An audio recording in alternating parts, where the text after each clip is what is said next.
Hello, everyone. Welcome to another episode of the Design Junkies podcast. If you can hear my voice, that means you can see my face. And I don't know how I'm supposed to act today, but anyways, we move. Today, we have a very special guest with us. Like we told you in our previous bonus episode, we'll be recording something very interesting with Ozenua. So today, we have with us Ozenua. I'm sure most of you know him from Instagram, Twitter, sorry. I'm as the guy that's always doing the AR and VR stuff and the 3D things. So today he's with us and we'll be chit-chatting to kind of learn more about him, his background, and then probably maybe have some nuggets to share with us and all that. Before we get to Zen, I mean, he's new here, so probably doesn't know everybody on the call. So we'll just do a quick introduction. I'm sure our listeners already know us, but just so Zena knows the people he's come to talk to, right? So Zena, I'm the one that reached out to you. I'm Regan, product designer. I'll introduce the other people, so I don't talk plenty. We have Jeffrey DeGrafton, the guy in the spectacles, the nice fresh guy over there, also a product designer. I mean, everybody on the call is a product designer. We have Michael, the one who can find his AirPods. And then we have Samuel Lute, our boss. He wouldn't like what I just said, but yeah, he's our boss. So, but then you can just tell us a little about yourself, your background. I mean, we know you, but our listeners would like to know who this special guy is. So yeah. All right, thank you very much for bringing me on the call. My name is Ozenua Oluwatobi, and I am a product designer. I've been in design space for about 6 years now, and basically I started as a graphic designer, and I did a few exploration before venturing fully into UI UX in 2019. I do have some front-end development background as well. And so over time, I've spent most of my time creating designs for startups and businesses. For me, design is an hobby. So most of the time when I'm not working, I'm actually still designing. And I think that is what has led me to exploring different areas of design, which includes XR and 3D designs. And so the funny thing is the way people perceive me on social media is not actually the way I am in real life. I am very loud on social media, but if you get the opportunity to meet me in person, you realize that I'm pretty calm. So that's like heads up for whoever thinks I'm just another loud person. Yeah, so that's it for me. Well, Yeah.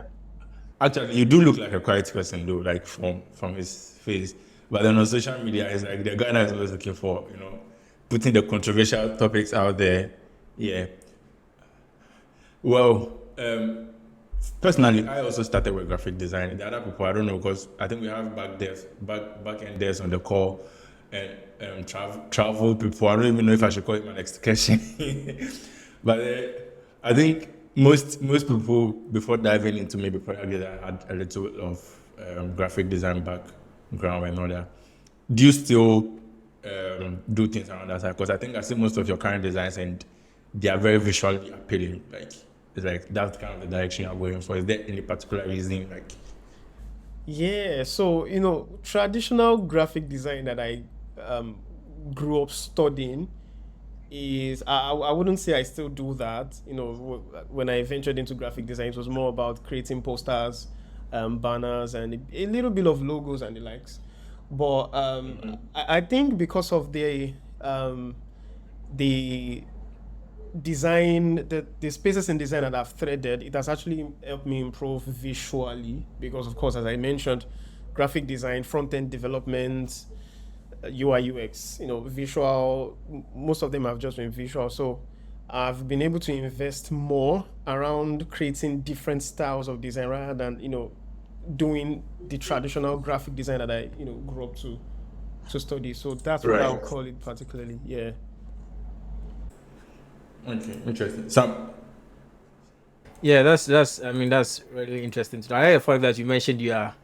I don't want to say introvert if that's the right term, but I mean you are just quiet than you seem on social media, because that's usually something that cuts across a lot of people. Because some people will expect you to be a certain way, and then once you meet them in person, they are expressing the same energy, but because you are being your real self, they are sometimes disappointed. I guess that's where the term "don't meet your heroes" might sort of come from. But yeah, it's good to know, and that's something we are looking to dive deeper into on this podcast. Not just the ARB of it, but like your personal side, how the things people might not know about you, and what we can show people the other side of Ozenua. But before Yeah. we go, we have some quick fire questions, so don't think too much about it. It's just two options.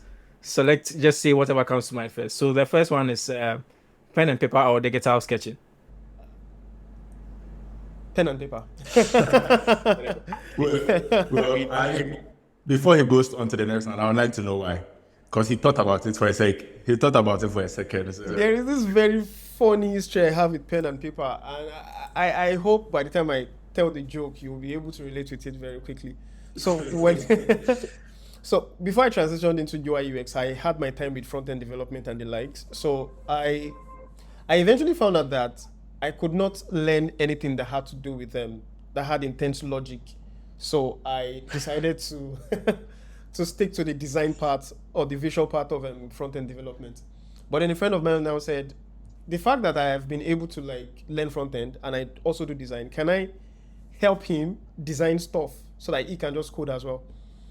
So I was like, I went online and I started looking for tools that I can use to design. I didn't want to use the traditional Photoshop. I wanted like to know which other tools I could use to design UI UX. And then from the list I saw Adobe XD, I saw Sketch, I saw Figma, and I saw pen and paper. So I downloaded the first three softwares and then I started looking for the fourth one. Pen and paper. I was looking for pen and paper. You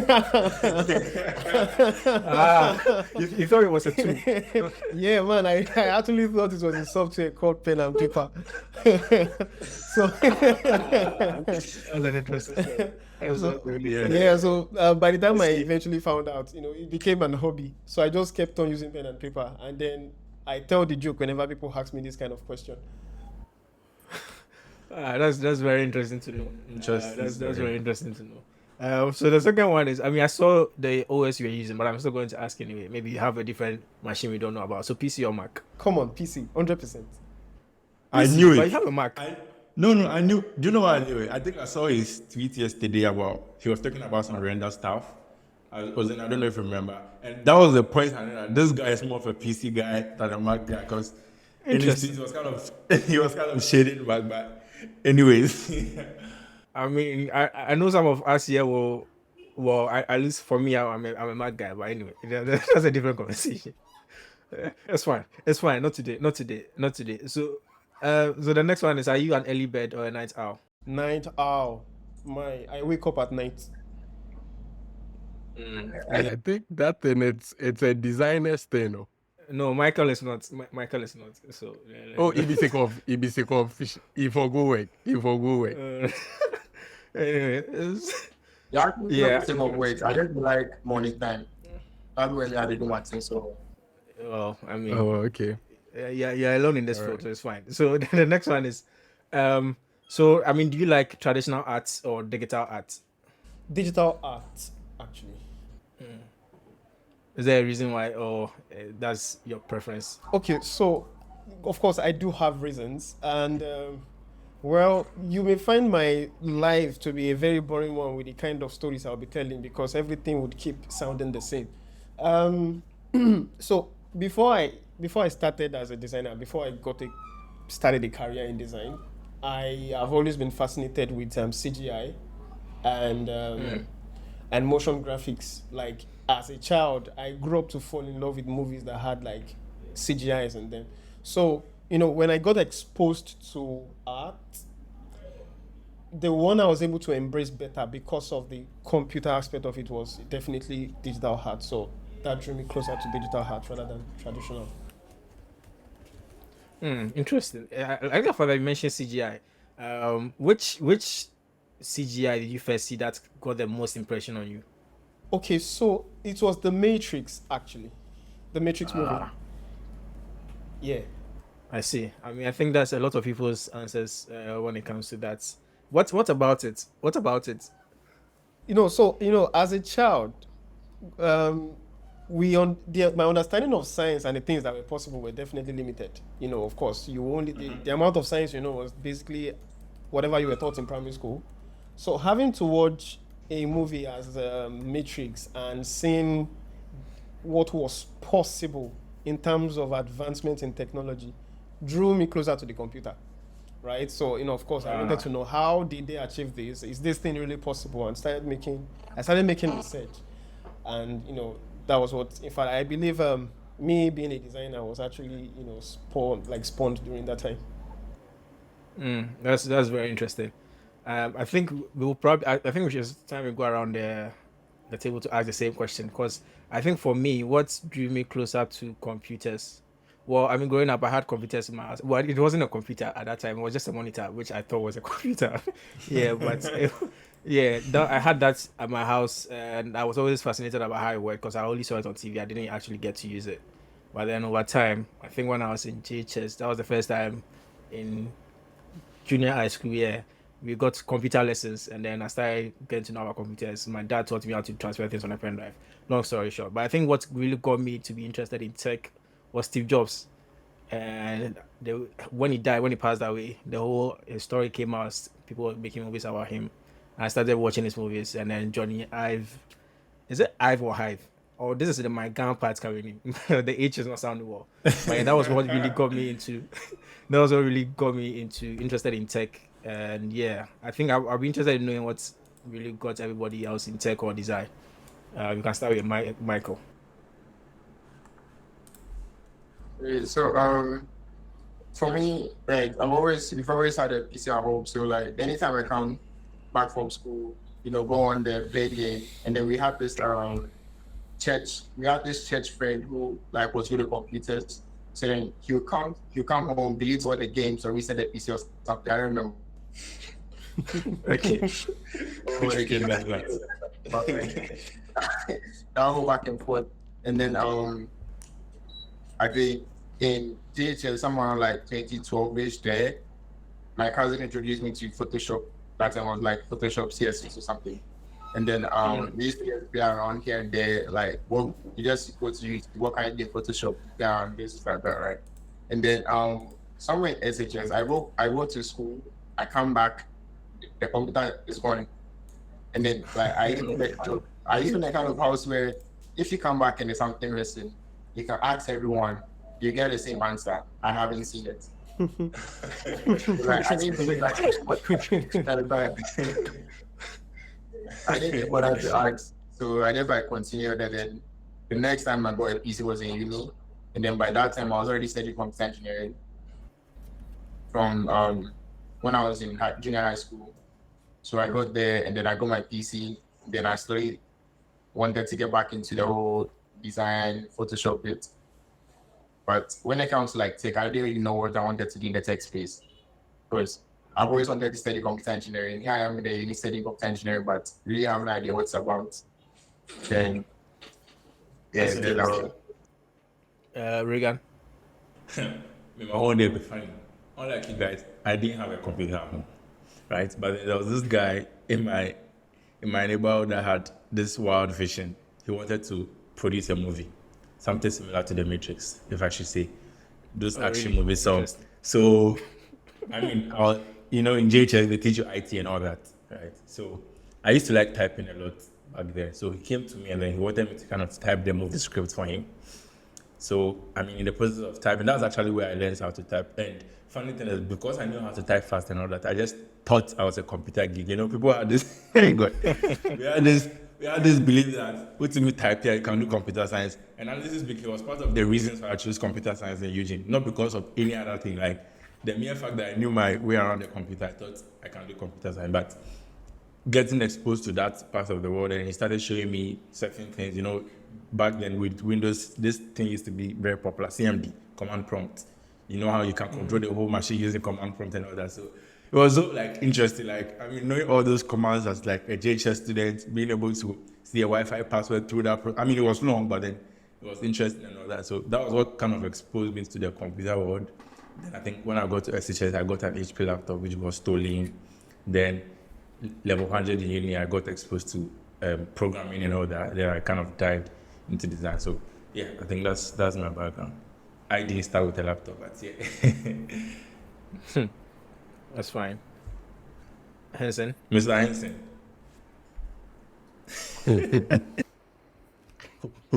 So I think with my, it was primary when we had this IT lab. So there was this computer over there, Road Rush. We go play Road Rush. And chicken invaders, those kind of games, right? And just that alone, I mean, everyone knows I really like games. So I think that was where the love for computer started. And with the design, it was mainly through my brother. So he was doing visual arts at that time, and he had a computer, so he got a computer, and he was mostly using CorelDRAW to design like graphic stuff. And sometimes I'll just be observing. So when he's off the machine, I just go there, try and do stuff there. So that was how the design thing started. And sometimes even not on the machine, but sometimes when he's just sketching stuff, I'll just be following him or doing some sketches on my paper. But I think with the love for tech and design, I mean, when I was in SHS, I also loved inventions, right? Creating new stuff and all that. So that was where the electrical engineering thing started, right? Where I thought, okay, if I'm into that side, that's the tech stuff, electrical stroke electronics engineer will kind of help me go in that direction. But then I had this design background too as well. So fast forward, yeah, now I'm doing design. Although I studied was electrical engineering, but then initially I wanted to do visual arts, but it was because of my brother. They were like, nah. You know, if you go do the same course plus your bro, you for change out. So yeah, I had to find another path, which was I love doing math, right? So I'm like, okay, if that's the case, then I'll go to the engineering side. And yeah, I mean, although it worked for some time, but now I'm back to designing. So here we are. Yeah, full circle. Sankofa. But yeah, I mean, yeah, that's. I mean, I think we all have interesting stories, and it's interesting. It's very interesting how African background comes into play with someone's PC getting missing in their house and nobody knowing where it went and all that.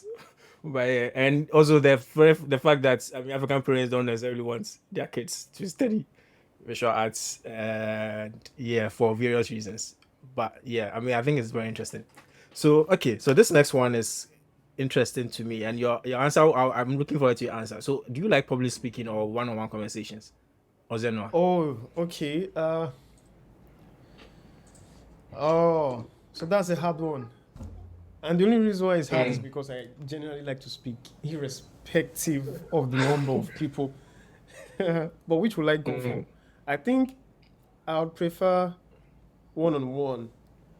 Yeah, eventually I think I'll prefer one-on-one because I know I am only talking to one person. I can address just one problem at a time, unlike speaking to too many people.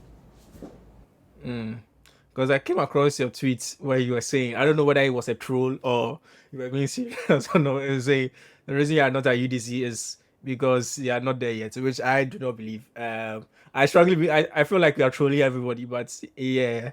So that's why I'm particularly interested in that. I know you're in Lagos right now for the UDC event happening tomorrow. Yeah, so it's very interesting. But I mean, I'm pretty sure you've done public speaking in the past, and I'm pretty sure it's something you're hoping to do more of, right? Yeah, I think I've done a lot of public speaking in the past. I intentionally actually stepped back a bit so I could so the reason why I feel like I'm not there yet, as I mentioned on that tweet, is because there are certain things I draw for myself in terms of achievements as a designer, which I know for a fact I have not gotten the most of them. So someone invited me to speak for you this year, and I was like, no, you shouldn't include my name because I don't think I'm at that point yet. So it was a choice to step back from public speaking. That's interesting. Michael, you have a question? So Ozenua, I remember that a couple of years ago, right, maybe like 2021, you had you used to drop maybe a Google link randomly, and then you'd hop on a call a couple of designers, and then you just like teach design, right? So do you have any plans of bringing that back? Oh my, like the question is so prompt. So yeah, definitely. I made that choice today. Actually, I made that choice today, and the reason is simple. The reason I was doing it then was to help designers because for me, design has never been difficult. Like, well, I guess it's been something I've always had interest in since I was a child. So, growing up, I have fed myself with enough visual, like with enough things. I've seen enough designs. I've studied enough designs till now. So, the goal is to help people, catch up when it comes to visual design. And I know I've been doing a lot lately, and I've been seeing the struggles amongst designers. So, I made a choice to go back to that. So yeah, there are plans, big plans actually. Yep, yeah, we Yeah. That's great, because I think I learned one, and then I learned this layer trick from you back then. Oh, really? I think shadows. Yeah, it was a session on Oh, shadows. yeah, I remember that one. Yeah. I do remember. It's been a long time. I mean, I'm hoping you can restart it very soon, so I can join and learn a lot of things because it looks like I'm missing out. I'm missing out on the knowledge that's being shared. some you have to leave. You have to leave that for Mike and I. You don't have to join. Hey, what? Hey, evil, relax. I need to also learn. Relax, relax. But yeah, I mean that's very interesting to know. It's interesting that I mean, design comes very natural to you, so it's not something that you have to struggle a lot with. But I'm curious, right? So it's when you transition into, are you like a UI designer or are you like more like a product designer? Like what is the role? Ah, Creative director. I said for him. Yeah, I mean, yeah, I guess that's like the. I should have said that. like as simple as these questions are, when it's time for me to answer, it actually gets difficult. If I want to make it simple, I'll just call myself a UI designer. But in terms of the things I actually do, I think it's more of creative direction or creative design, right? Because first and foremost, one of the things I've been experimenting is doing the unusual. That is transforming what people are like naturally used to something completely different. And I think that's more of a creative aspect than just the conventional UI UX. So for now, I mean, like a year ago, it was clearly XR design. So, but as of today, it's creative design. I have a question. I have a question for that. All right. Okay, so before I get to the extra question, right? You just touched on this whole thing about creative direction stuff. Now, personally, right, I do go through your stuff a lot, like the whole Excel thing. I think I discovered your portfolio somewhere last year, and I was looking for it and I couldn't find. I don't know if you've taken it down, but you had a website, if you remember. I mean, it's yours. Have you taken it down? Because I was looking for it recently and I couldn't find it. But yeah, I've kind of looked at your works and everything, and only one question comes to mind. What kind of was the inspiration? Because if you look at some of the designs you post on Twitter recently, just like you mentioned, he takes the usual stuff, the normal stuff, and then creates it to something different. But Charlie, if you think about it, it'll be easy like that, honestly, because even today, I was going through the dribble and then the link you had in your Twitter, which actually led me to purchase your Excel course. So thumbs up to myself for that anyways. But yeah, I wanted to support you. But yeah, I was looking at the design and I was like, nah, this is not normal, because you realize like it's very, very unique in terms of like how the layout is and the choice of colors and the typography and all that. So what was the inspiration? Yes, it is normal stuff to something different, but definitely like there's some kind of Okay, so inspiration. I will try not to make this sound too easy so that Nice. so that people can relate, because if I just answer it as it is, it would be difficult for people to learn anything from it. So now, first and foremost, I think I have to give credit to how much time I spend on other people's work. And like as I say, designers are fond of saying things like, you stole my design, and the likes. And then, but if you're to be sincere, if we are to be sincere, every design is inspired by something, no matter what it is. Right. It's definitely inspired by something. Right. So for me, I do quite well in stalking many designers. And trust me, when I say stalking, you would notice when I'm stalking you, because you will just keep saying likes and comments and comment on your work, because understanding how people think, understanding how other people think helps me in framing how I think as well. A good example, I go on awards, I see what most of the websites look like. I try to understand the thought process by looking at their previous works, and looking for I trace that pattern down to their most recent work.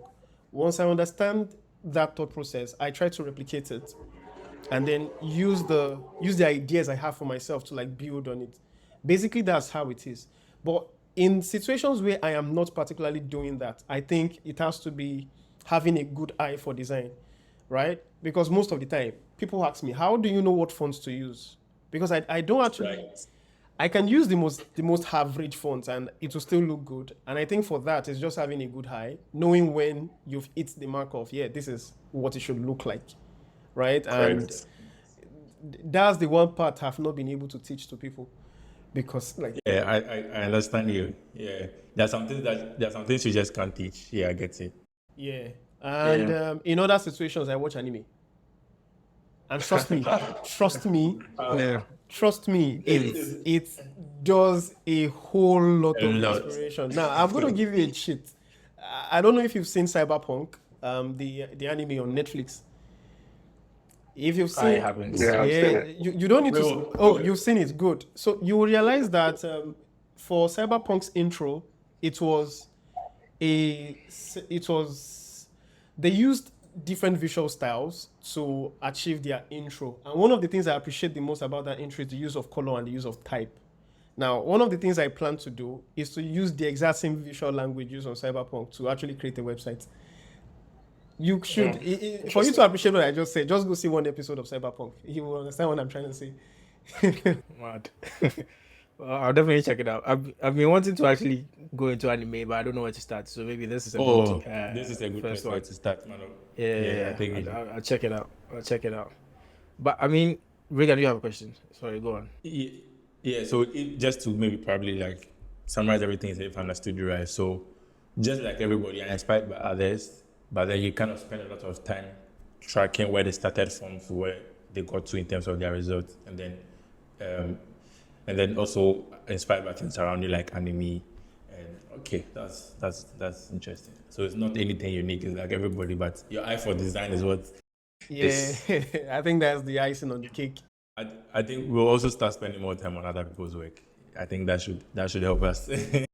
I think that's the thing in there, because so I mean the talk I'm giving on at UDC, probably the time this episode goes out, it's been like a month or so has passed, but it's about the human brain. One of the things that I have learned in studying that is that it's sometimes difficult when you do things over and over and over again, and it becomes like a part of you. It's sometimes difficult to teach people or say it. For example, like if an athlete, I'm sure if you go and ask Usain Bolt or Lionel Messi or Cristiano Ronaldo, I'm sure his son is a Ronaldo fan, so he won't be too pleased with me saying Messi. But if you go and ask any of these top athletes, like how they do what they do, they most likely won't have an answer for you. They'll just be like, I mean, I have the ball, I take it and score the goal, or I get an idea, I just design it, right? Because they've done it over and over and over again, so it has become like part of their implicit memory. So it's much more difficult. It's only when like other people are following them, just like you're saying, you go watch other people, you stalk in quotes other designers, and then you follow their work, try and understand what they've done. It's only like outsiders who are able to sort of analyze their works and be able to say, oh, this person is saying this, this person is saying that. It's even similar to when a rapper says a line, and then people try and break it down, make it seem like the rapper says some very deep thing, like they were intentional about it. But then when you ask them, they were like, No, I just said it. I'm not really sure why. I don't. Oh, did I say that? Okay, cool. I mean, they don't really think about it too much, but people on the outside look at it and break it down, make it look very deep. That should just like goes to show how talented you are and how talents. But when you practice a lot of time, how talent can make things very easy. Jeff. Yeah, so I think with that, when you normally say that, right, they think you don't want to teach them, right? They think you are hiding it from them. Recently I was talking to one designer, and I was trying to let him know that this thing I they do it take time before you they reach here, right? You can't just magically know how to do this stuff. Because I mean, right now I do it easily because I've practiced for quite a number of times, right? So if you want to just trust the process, but then if you tell them, they'll be like, "Nah, you just they lie me. You know, they won't tell me the exact thing." But it's just that, like you said, you've practiced over some time, so now it has become more like your second nature now. You don't really think about it a lot before, because if it comes to colors, maybe probably now you're at the stage where you can just look at the design and know that, oh, this off and this what you can do to like fix it, right?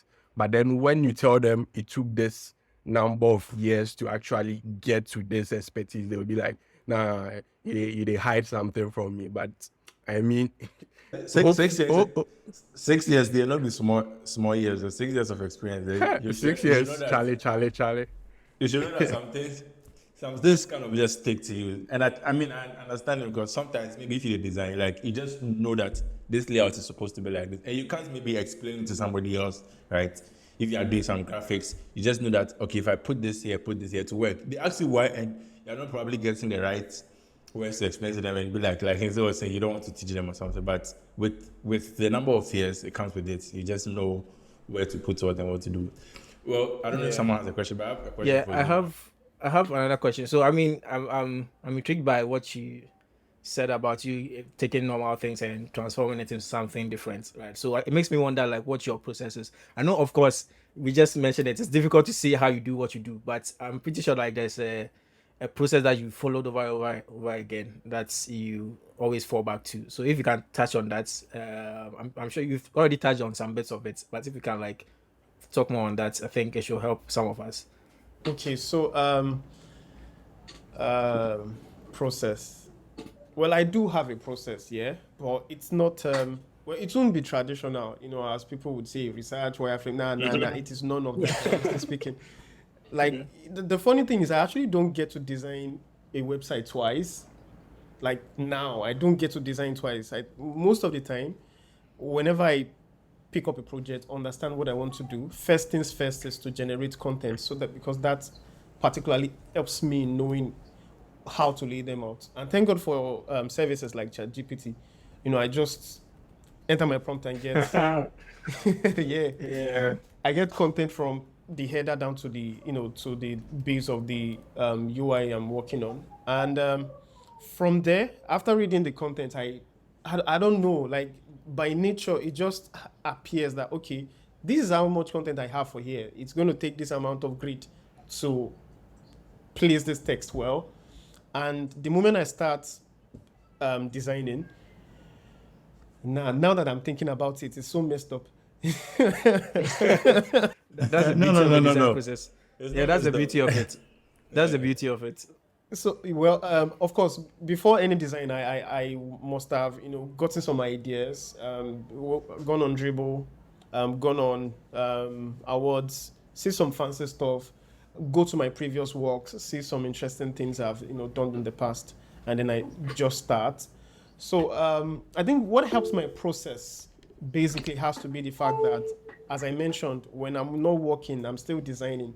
And most of the time I spend designing those things, I probably just design a footer for the sake of designing a footer. I probably will just design a sidebar for the sake of designing a sidebar. So when it's time to now work on actual stuff, once I see the content, I definitely just know where to go, and then I fetch some of the ideas from there, and then I just lay out, and it just works. And recently, each time I create a single layout, it just the client just likes it, or the team just likes it, and I don't know. Yeah, but that's it. That's He said something. Someone, sorry. He said something that I want to kind of just dive in about content, right? So normally, if maybe I kind of get a project to maybe design a landing page, I usually ask for content, right?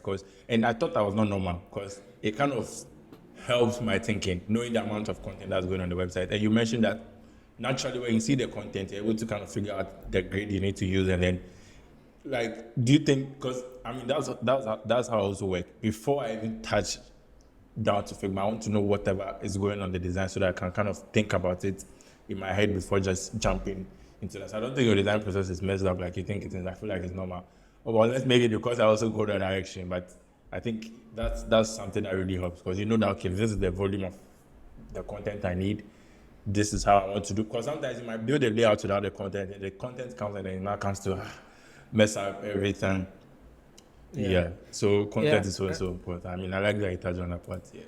Yeah, and I think it's also crucial because a lot of people who listen to us are like beginners or like junior to mid-level guys, and it's all very crucial that you are saying this, that the design process is not messed up. I think for me, I even think it's even better that you don't have like a standard process you follow because challenge is different, every context is different, new things come up all the time, so it's very important because some people feel like you need to have this standard process, double diamond or design thing or whatever. I mean, in the real world, that doesn't work. Most of the time, that doesn't work in the real world. You might use some concepts, but most of the time, that doesn't work in the real world. So it's good because I think it's the mess that really, there's beauty in the mess. Because when it's starting out, you won't know where it is going, but then boom, yeah, you get the final thing. And I'm pretty sure everybody who has seen your work will attest to that fact. So it's the beauty that makes it very interesting. So yeah, that's good. And I like the fact that you mentioned ChatGPT because that's something we've been preaching of over here all this while. It makes the lives of some of us very easy. So I like it, and it's only going to get better. So if you've had any doubts, and I don't know if you guys saw Google I/O's event, AI everywhere. So I mean, if you are thinking it's going to go anywhere, advise yourself. But anyway, I don't know if I have another question. Me, the questions I have a lot. I told you guys the last time that unless I don't catch him, I had a lot. Okay, so before we get to what Sam has prepared for us next, like I said, I actually discovered you through AR VR stuff, right? That was like last year, I think. Somewhere last year was what, 2022. Hey, I forgot. Yes, and then somewhere early ending 2021. But then this year and ending of last year, like you just took a different turn. Is there a reason? Because I personally, I've been disappointed if you kind of just charge the. I know you are not going to, but then if you just charge the AR VR stuff, because I was kind of following closely. I liked, like I mentioned, I bought the course. I liked the direction you were going with because that was something I was interested in. So is there a reason why you just switch the table and like, hey, I'm going this way from now on? All right, so there is a very interesting conversation around this particular choice, and a friend of mine reached out to me and said a few things about how I have been able to jump from one area of design to the other, and for me, niching is something I can do, but it's not something I want to do in the sense that like I can choose to go into Web3 and stay at Web3, or I can choose to go into health technology and stay in health tech. And the reason is because I learn very quickly, and once I choose to learn a new stack, it sticks like very quickly. So that's where I can really just pick up a new area of design tomorrow and say that's what I do. So, but am I leaving XR? I don't think so because well, some of the plans I have as regards the team I work with, the company I am, I definitely would venture back into extended reality. And the reason why I keep improving my 3D game is so that I can really contribute into that space eventually. So no, I am not now. But why did I take that dive? And the reason is because I wanted to build a visual portfolio that encapsulated many of the things I could do. Now, my Instagram, anyone that comes to my Instagram just knows that I'm into 3D and XR basically. But then if you had visited my dribble before now, it was full of old works. Now, they were good, but they were very old. So I planned to revamp my entire dribble page. And in the process of doing that, I caught up with the new design style, which has been very interesting. So yeah, I've been moving on that. I've been moving on that speed since then. But truth be told, I have been trying everything I can to like get better with Blender, so that I can venture back into XR eventually. So yeah, I'm not leaving. I'm just taking a short break. Such relief. Such relief. Awesome. Okay. Well, personally, I've also started getting into Blender because, like I said, the AR VR, we must get to that point because that is like an interesting, very interesting food for me. All right. Thank you very much for that answer. So, Yeah, and I mean, it's interesting to me how you keep mentioning dribble, right? So it makes me wonder, like, how much of an impact has dribble had on your career? It could be like maybe finding work or finding inspiration or any other thing. No, okay. So one of the biggest reasons why I fancy dribble is because of inspirations, basically, right? Now, I've actually not gotten any jobs from dribble. I've gotten from Behance, LinkedIn. In fact, the funny thing is, LinkedIn that has gotten me most jobs. I really don't even do anything on there, right? But but for dribble, I get to see a lot of inspirations on dribble. And if I think dribble has to be like my primary source of inspiration when it comes to like whenever I want to like do anything quickly. So it has contributed massively on that end. But the reason why I invest more in putting my works on dribble is because now, if I'm to do on Behance, now this is because I'm lazy. So whoever is listening to this, there's no depth in what I'm about to say. It's not deep. I'm quite a lazy designer. Like, so whenever I think of Behance as a portfolio, you have to put a lot of work into presentation whenever you want to post on Behance. Like, that's what I think of anytime. But with Dribble, I can just choose to design a hero section or just a navigation bar, and then I can share it on Dribble. So that's why I chose Dribble as my my dump site for my works. I mean, that's very fine. That's very fine. Okay, and you also mentioned inspiration, and going back to what you mentioned about you picking some inspiration from was it Cyberpunk on Netflix? So I'm curious to find out which other sources you go for inspiration that are not the regular design channels like awards or all these other stuff. Okay, so I think people have to understand that this is possible, right? You don't necessarily have to pick inspiration from your area of work. Now, some other sources of inspiration for me has to be now this may sound contradictory to the question you asked earlier, but truth be told, it's still what it is. So I do traditional art for inspiration as well.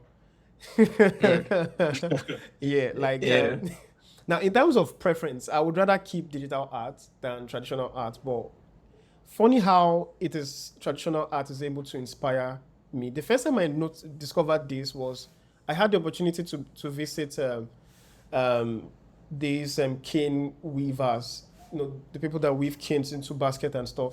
And from learning their process of work, it gave me a sort of inspiration that helped me in using grids even better. Now, the way this works is the way it worked was after I stayed around them for quite some time. I think I spent about an hour plus. I saw what they were doing, saw how they were interlocking weaves together, and then I went home, took my took Figma, and then began to arrange grids in that manner where I had several. Now, while doing that, I began to see patterns within my grids that I felt like, I would have loved to share my screen. I think I still have the work, or probably I just You know, I mean, yeah, I could probably share with you guys later. we And want then- to see this. okay, so We want give to me a see sec. it. I think I have it somewhere. I want to be able to see it, but we would Yeah, like Yeah. to see it. all right. So I think maybe I'll grab a screenshot of it or a video and then show it in the edit. yeah, Okay. definitely. Give me a sec. Let me find out where that design was. So basically, after arranging those grids, I was seeing patterns, and by nature, you know, some of the things I could do with those patterns began to highlight, and I've used that style in a couple of cases. So yeah, I found it. Let me share now. Tab project, yeah. And yeah, this is my dump site, particularly on Figma. So yeah, I'm sure you can see my screen.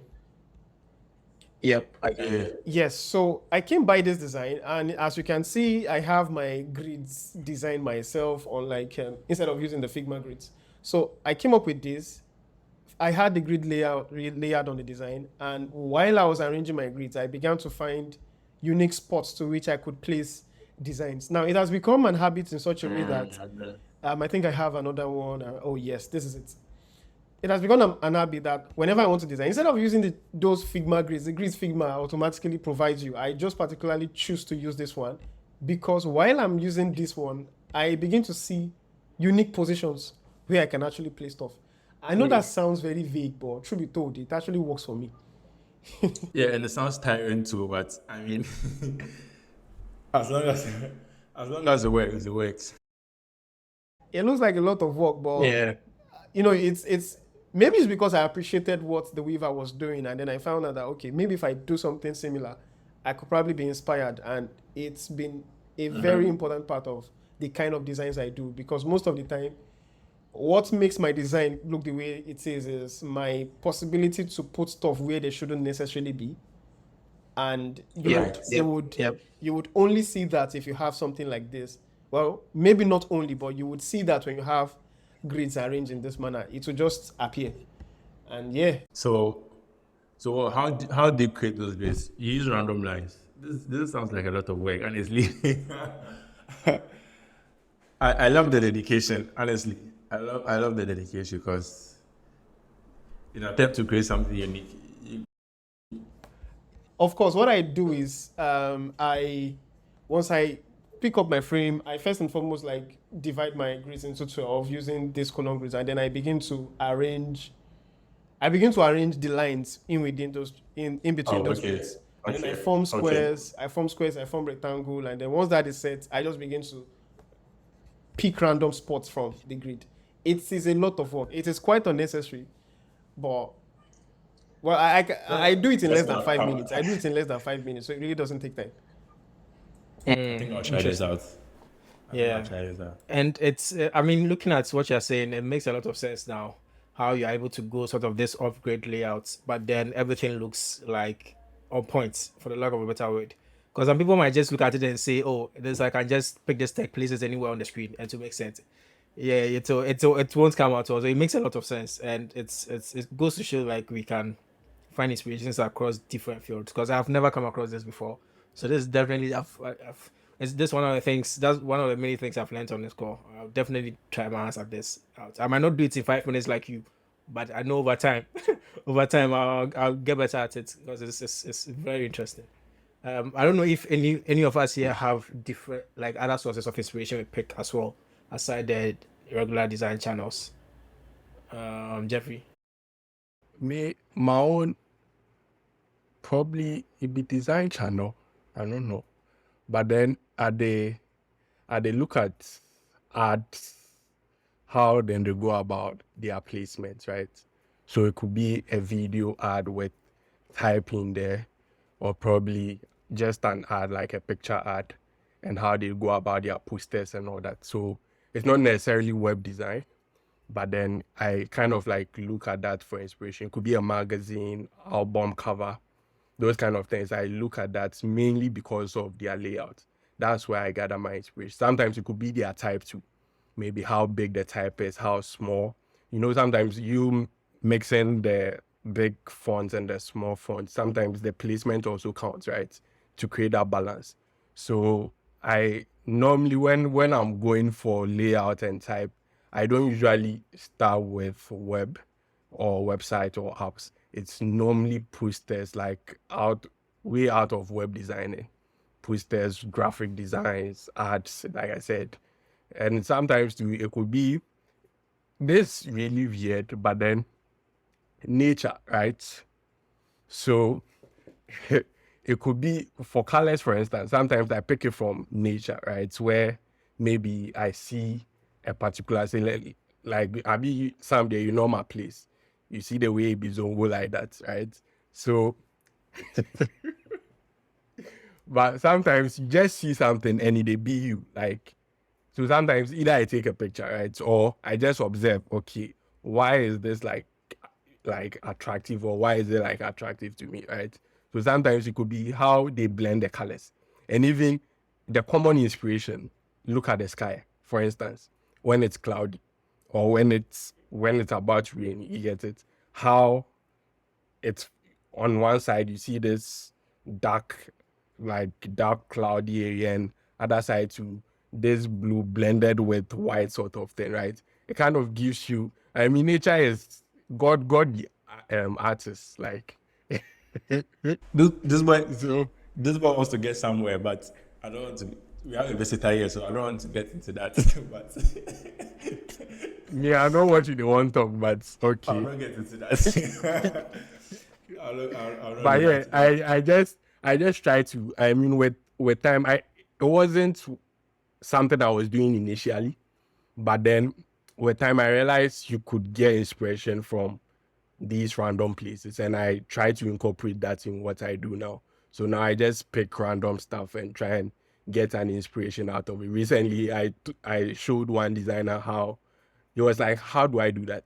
So I just did a quick, like, I be show working, so I just show him how I did do it. So I just opened Figma. I told him to get a poster design. He brought it. I'm like, see how I'll use this as an inspiration to get this web design layout. And it was like, wow. So how we really do them? And that brings me to that thing I was saying. When you explain it to them, they'll be like, you are lying. But that be it. Like, I can't really tell you, but this is how I go about it, right? The rest is for you to actually practice and get your style. So yeah, for me, that's my way. Regan, Michael. Well, me, one thing normally I tell people is when it comes to design, you can be inspired by anything. Because normally people they limits their body to their design space, thinking like Hazel was saying, maybe I'm working on a web project. They want to be inspired by a similar web project. But me, I'll stop doing that because you can be sometimes the inspiration will not necessarily be maybe like let's say using the cloud example Hazel was saying. Maybe you look at the clouds, you see some nice nature. What you're looking for might not come from that particular thing, but the mere fact of seeing it just kind of click something in your head, and then you kind of, oh, okay, I can, like, sometimes just going to sit at a random restaurant, a random shop bar, something, it just kind of just triggers. So me, normally maybe I hit a blog, I'm designing something where I know they try force my body or anything, right? Just shut down laptop, go sit somewhere, do something.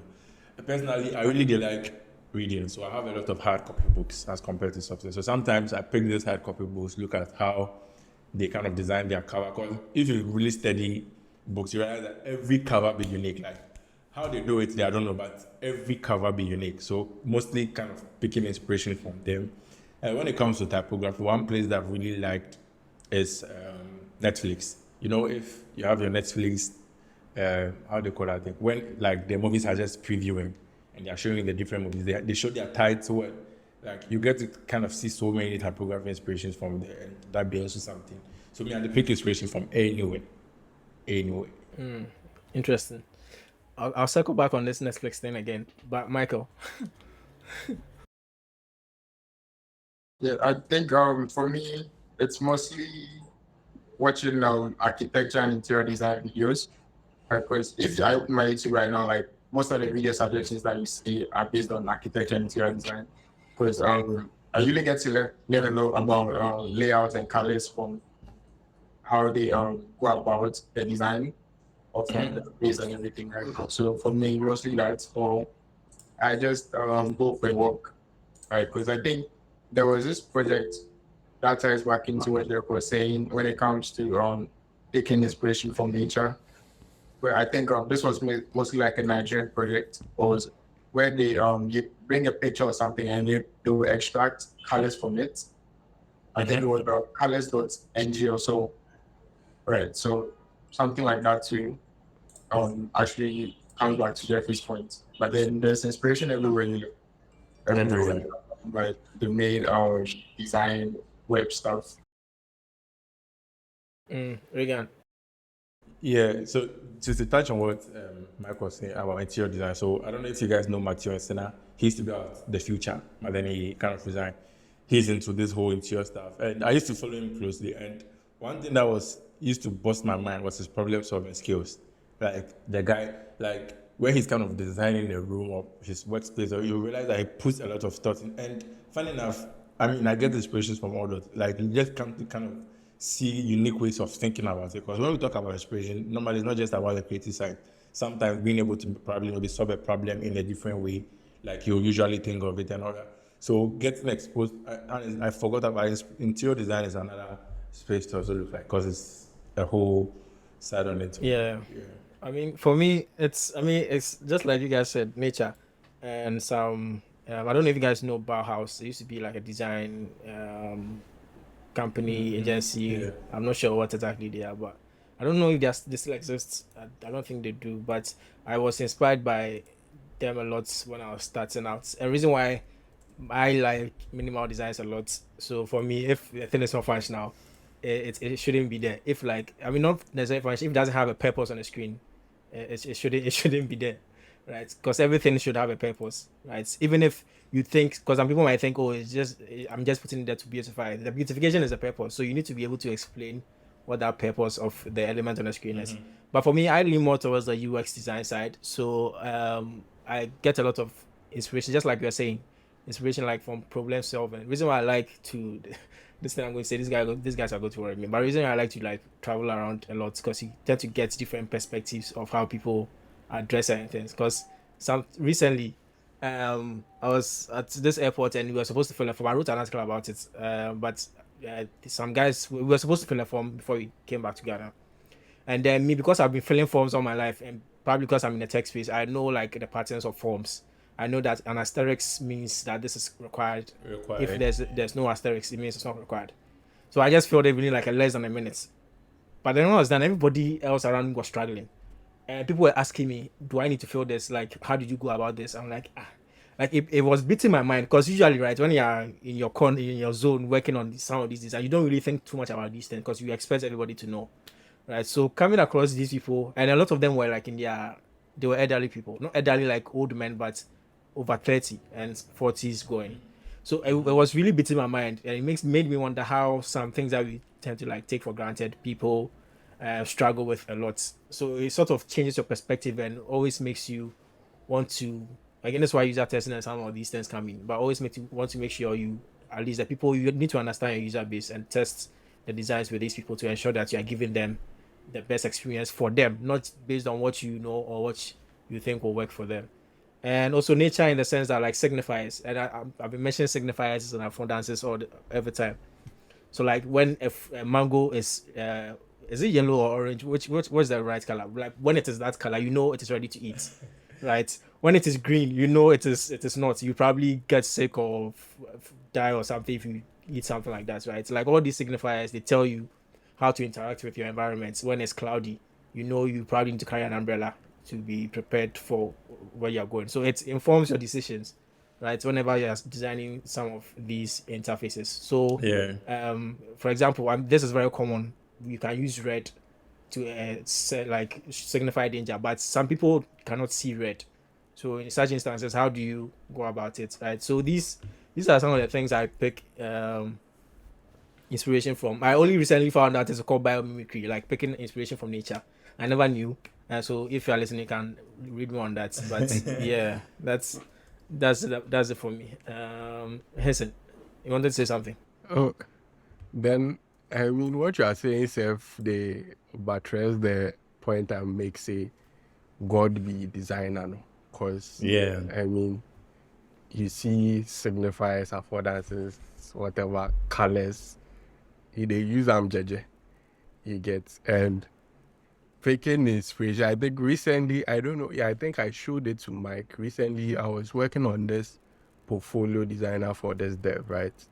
And I wanted an inspiration for the animation, right? So why I got the animation was, it's quite funny, but then before we started, I kind of asked questions, and it was like he likes this dark theme, right? And he also likes the white theme, the white and black. You know, there is this theme where it's more like white and black. You don't see any color, it's just white and black, right? Yeah. Monochromatic. Yeah. And he said, yeah. So he was like, those are the kind of things he normally looks at. So what I did was I did a light theme and a dark theme, right? But then for the animation, where I got the inspiration from was from curtains, like these curtains or blind stuff.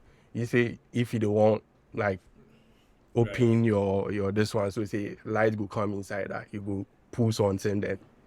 So for switching, I didn't use the normal ones that normally people use, like you have like a toggle, right?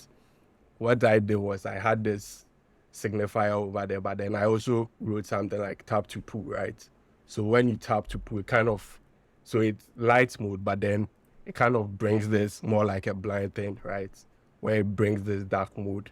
Then that blind thing will kind of like have this light thing. So it signifies that, okay, now you're in a closed space, no light. And there's the only bulb, like kind of signifying that you're in the dark space. If you tap again, it kind of goes up and you have like your light, which means like you have like the sun coming through, right? So with this, maybe probably someone would think, oh, this one they just come, but it was from nature, right? Something I interacted with or we interact with, and I just got that inspiration from that with the animation. So I mean, with the inspirations, you can get it from anywhere. It could be a dumb place, but Charlie, it's still the work. Yeah. And Michael. If you watch music videos a lot, you realize that sometimes they take like an interaction or a transition or something, and then just like flip it completely, right? You can take your content from that and even use it in your web design or your product design stuff, which will also work perfect. Yeah, so like it's just right. And retail parts of it, and they probably fashion too as well. I never really thought about it that way, but I mean that's interesting. I think we all will look into them. But okay, so moving on. So I mean I'm going to ask a set of quick fire questions again. This one I'm not going to ask for any explanations, unless you want to give explanations. Then we are cool. So you mentioned Netflix a lot, so I want to ask Netflix or YouTube. YouTube. Okay, comedy or drama? Comedy. Interesting. Text messages or phone calls? Text messages, 100%. Okay. And board games or video games? Video games, definitely. I see. Like, what's your favorite video game? Have you seen the setup? I mean, well, like, what's your go-to video game that you like to play all the time? Before we zoom into the Excel conversation. Okay, so, well, I'm a very casual gamer, so I don't do video gaming as a hobby per se, but if I'm on my PC, my go-to game is usually Call of Duty. But if I'm on my Xbox, it's FIFA. I don't know why, but then that's how it is. I see. I mean, yeah, I think I don't know about Michael and Reagan, but I know Henson is an avid gamer. And, well, I also like gaming, but not as much as Jeffrey. So there are levels to this game. But, yeah, I mean, it's interesting. I also like Call of Duty a lot. Yeah, I think the recent one I played, was it the Modern Warfare 2? Yeah. It was really cool, very interesting. Yeah. Okay. I mean, FIFA. I think most people in Africa, who like everybody they play FIFA. Yeah. So that's interesting. Okay. So Reagan, do you want to? Growing up, I actually wanted to be a game designer. Oh, really? Nice. It's That's not so what Yeah, definitely. What changed? Life in it. Like, You don't need to say much. You understand? Okay. So I mean, talking about your XR experience, your AR/VR experience, right? And I don't know if you already touched on how you got into that field.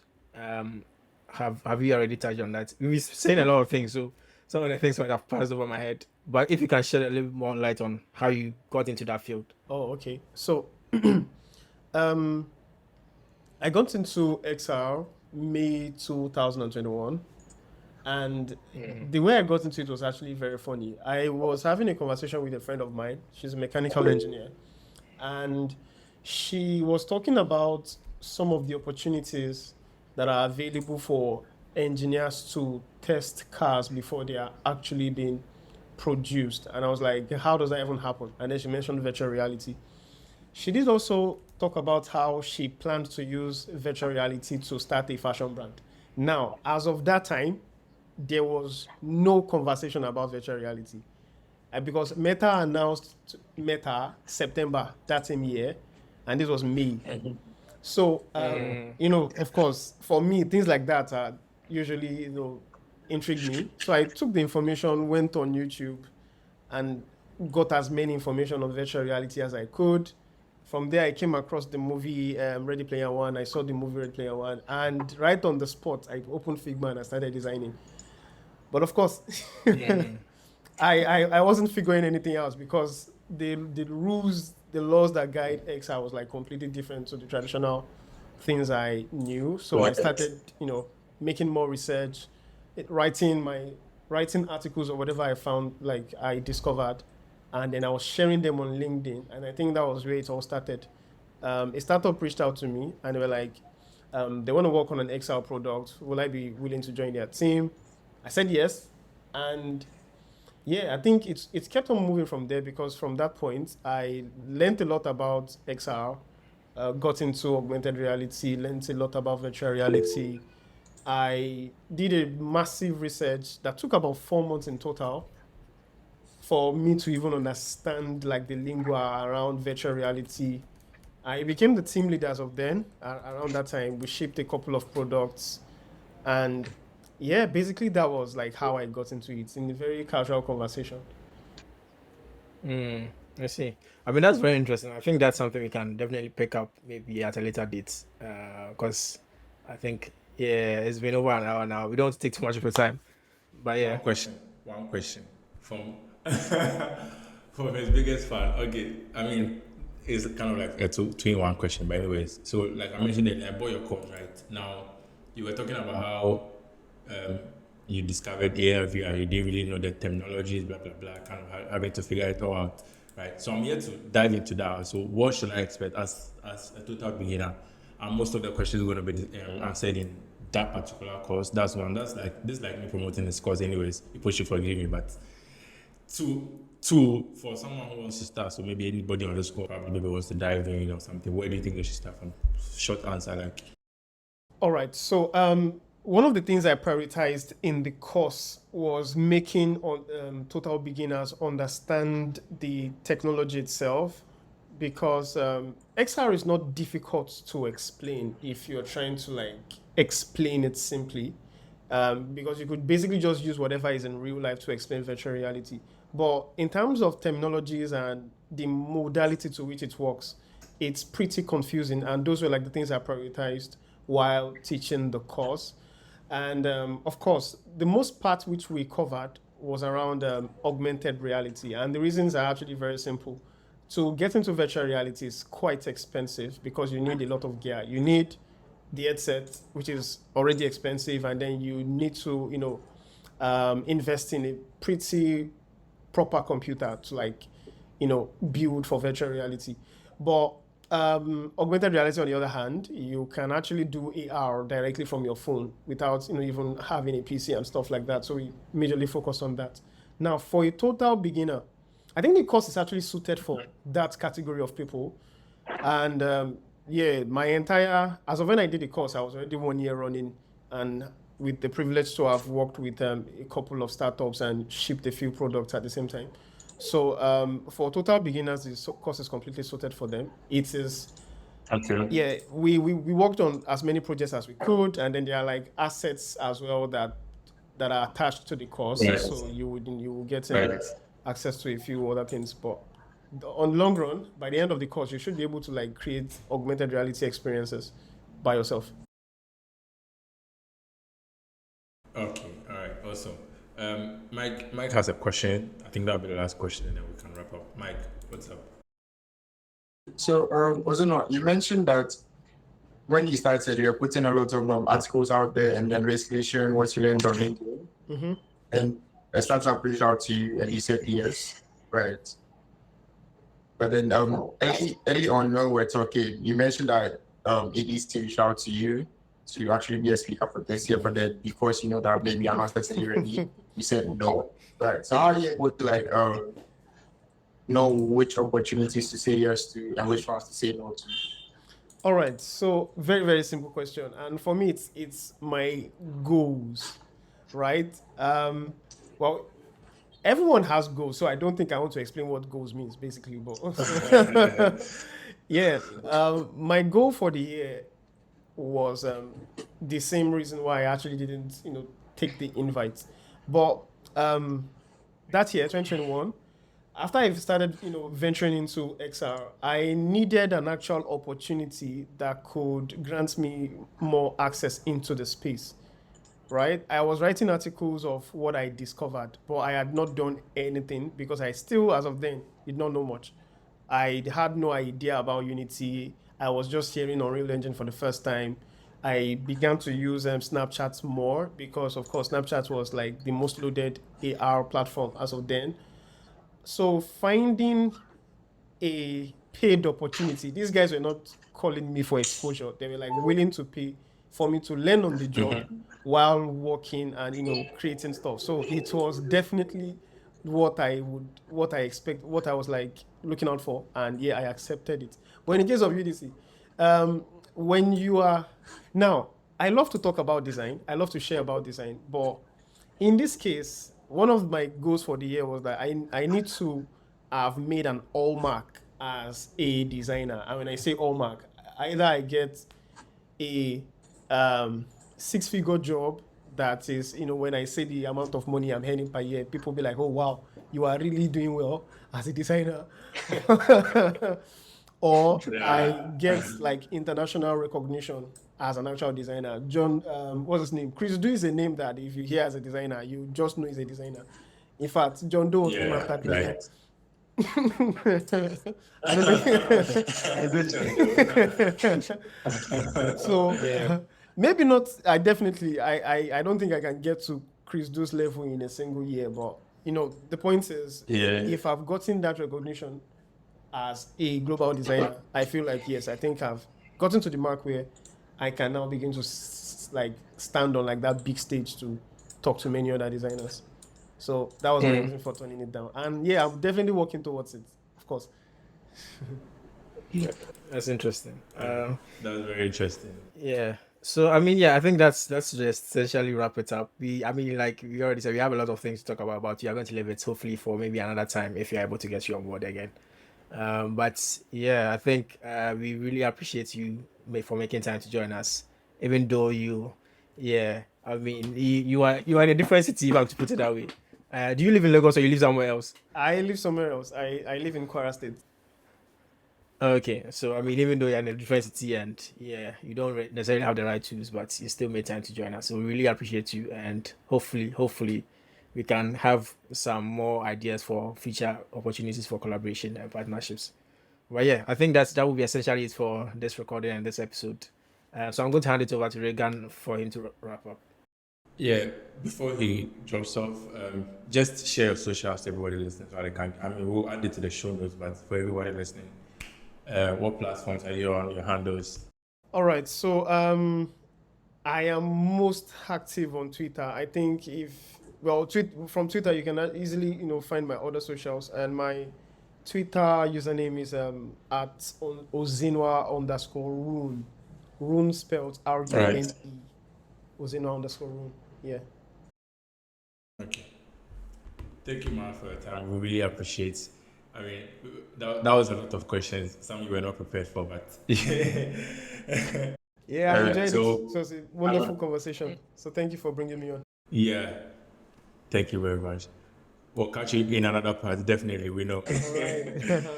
Yeah. Yeah, Alright. I'm enjoying it.